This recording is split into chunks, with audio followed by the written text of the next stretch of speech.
నమస్తే, నేను జీవి సత్యనారాయణ. ఈరోజు మనకి ఏవైతే 56 సెక్టార్లు ఉన్నాయో 56 సెక్టార్లో మీకు ఒక్కొక్క సెక్టార్లో ఒక 3-4 మినిమం 4 కంపెనీలు మీకు ఎనాలిసిస్ చేసి చెప్పడం జరుగుతుంది.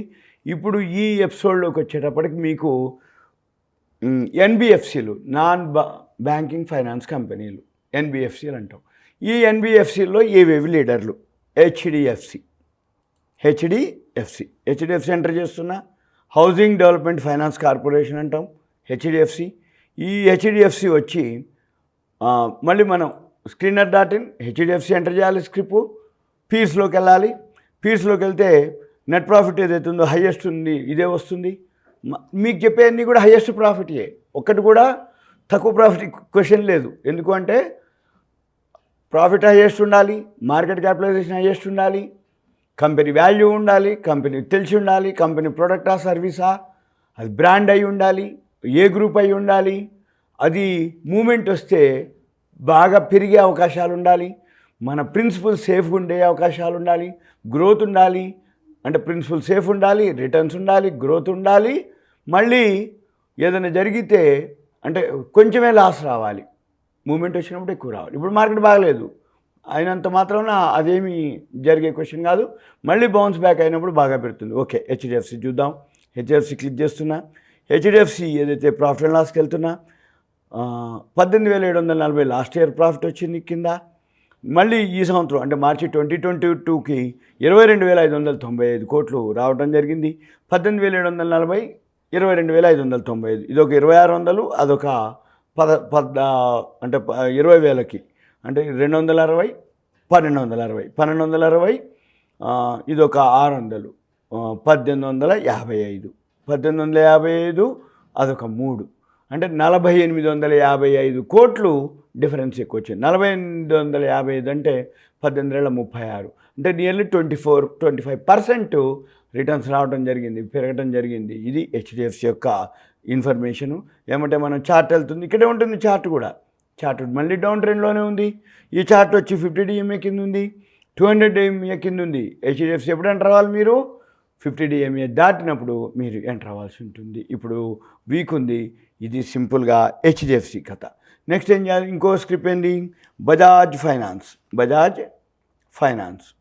ఫైనాన్స్ క్లిక్ చేస్తున్నా. ప్రాఫిట్ అండ్ లాస్కి వెళ్తున్నా.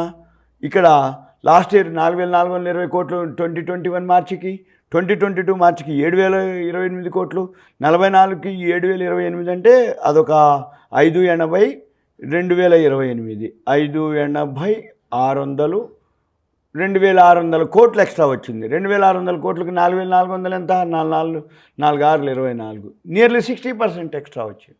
ఏది? బజాజ్ ఫైనాన్స్. సింపుల్. మళ్ళీ చార్ట్కి వెళ్తున్నా. చార్ట్ క్లిక్ చేయాలి. ఇది కూడా డౌన్ ట్రెండ్ ఉంది. ఏది చూసినా గ్రాఫ్లన్నీ ఇప్పుడు డౌన్ ట్రెండ్ ఉన్నాయి.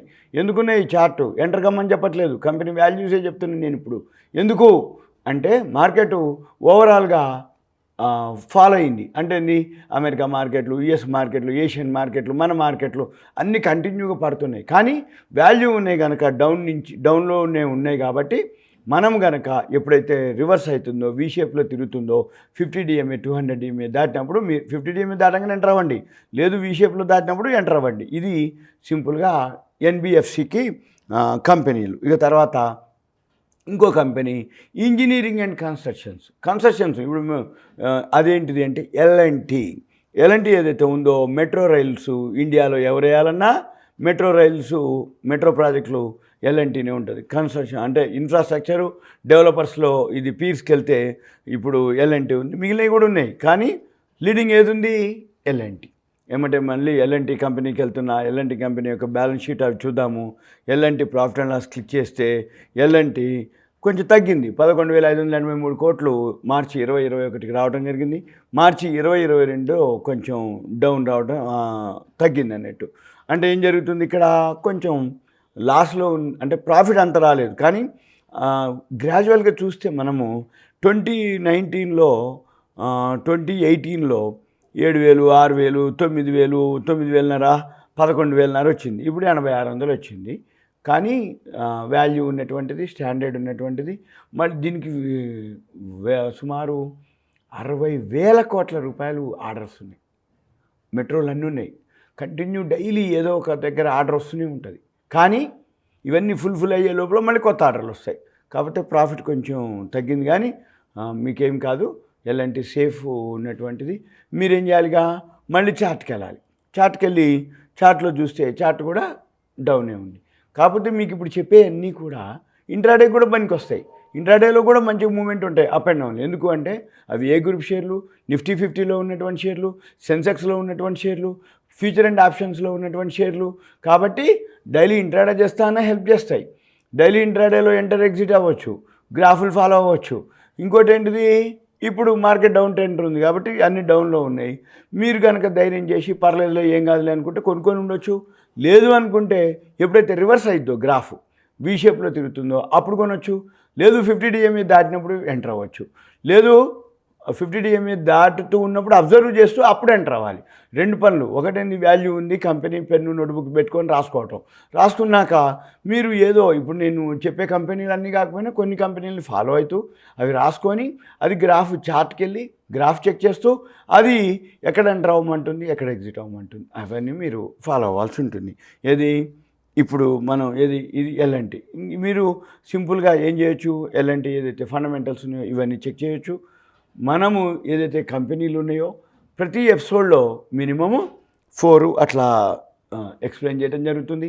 3 to 4 అవి.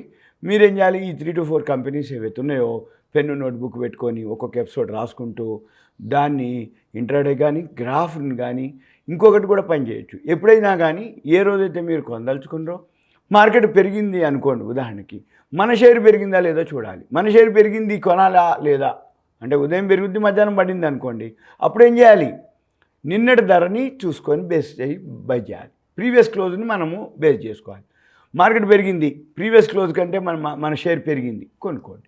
సపోజ్ మార్కెట్ తగ్గింది అయినా కానీ ప్రీవియస్ క్లోజ్ కంటే మన షేర్ పెరిగింది, కొనుక్కోండి. మార్కెట్ పెరిగింది కానీ మన షేర్ ఇంకా పెరగలేదు, వెయిట్ చేయండి, కొనక్కర్లేదు. ఎందుకు, మార్కెట్ పెరిగింది కానీ షేర్ పెరగలేదు. ఒక్కోసారి మార్కెట్ తగ్గింది కానీ మన షేర్ పెరిగింది, ప్రీవియస్ క్లోజ్ కంటే మన షేర్ పెరిగింది, ఎంటర్ అవ్వండి. మార్కెట్ పడింది, న్యూట్రల్ ఉంది మార్కెట్, మన షేర్ ఎలా ఉంది, న్యూట్రల్ ఉందా, పాజిటివ్ ఉందా, నెగిటివ్ ఉందా, ఇవన్నీ గమనించాలి. ఇలా మీరు అబ్జర్వ్ చేస్తూ ట్రేడింగ్ చేసుకోవాల్సి ఉంటుంది. సింపుల్గా మీకు ఇప్పుడు ఏంది, ఇంజనీరింగ్ కన్స్ట్రక్షన్స్, మన ఫైనాన్స్ కంపెనీలకు సంబంధించినటువంటిది ఈ ఎపిసోడ్లో. మళ్ళీ నేను ఇంకో ఎపిసోడ్లో మళ్ళీ ఒక 4 కంపెనీలు, 3-4 మినిమం ఉంటాయి మీకు ఎక్స్ప్లెయిన్ చేసేది. ప్రతి ఎపిసోడ్కి 2 సెక్టార్లు ఉంటాయి. 2 సెక్టార్లకి 3-4, ఇలా మన దగ్గర 56 సెక్టార్లు ఉన్నాయి. 56 అంటే కూడా సుమారుగా 3-4 వేసుకున్నా కానీ 15-16 ఎపిసోడ్లు వస్తాయి. ఇప్పుడు ఇది 2వ ఎపిసోడ్, అది 1వ ఎపిసోడ్, ఇది 2వ ఎపిసోడ్. సుమన్ టీవీ ప్రేక్షకులకు ధన్యవాదాలు, థ్యాంక్ యూ. ఇది మరలా చెప్తున్నా, ఇది only awareness, education, knowledge purpose, only information మాత్రమే. మార్కెట్ ఒడిదుడుకులతోటి లోనై ఉంటుంది కాబట్టి ఎవరి ఇన్వెస్ట్మెంట్స్కి, ఎవరి పెట్టుబడులకి వాళ్ళే బాధ్యులు. రిస్క్ అనేది మీదే, రిటర్న్స్ మీదే. కానీ షేర్ మార్కెట్ అనేది మార్కెట్కి అనుగుణంగా లోబడి ఉంటుంది. అంటే మన పెట్టుబడులకి ఏదైతే ఉందో పాతవి అనేది కాదు, మనం ఏదైతే ఇన్వెస్ట్మెంట్ చేస్తామో దాన్ని బట్టే మనము ఫాలో అవ్వాల్సి ఉంటుంది. కాబట్టి మీరు ఇది ఓన్లీ నా నుంచి సూచన మాత్రం. Thank you. సెలవు.